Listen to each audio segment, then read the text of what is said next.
Hello guys, in this video I'm gonna show you how to fix Agent Terminated due to error in Google Antigravity.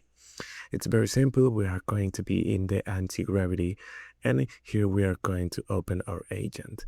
In this case, we'll open in the side panel and we'll have this area right here. What we are going to do is go to the three dots where we find the additional options. We'll click there and go to the MCP server section. Then click on manage. In my case, they probably won't appear because I don't have any MCP servers downloaded. But if you do, what you should do is delete the ones you have and see if after deleting one of them, it starts working.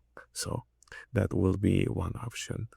If you are still having problem, what you have to do is select another model, as it's usually a problem with a specific type of model.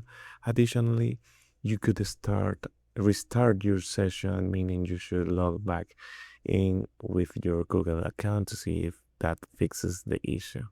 Finally, try closing Antigravity entirely and reopening it to check if the problem is solved. And that will be all.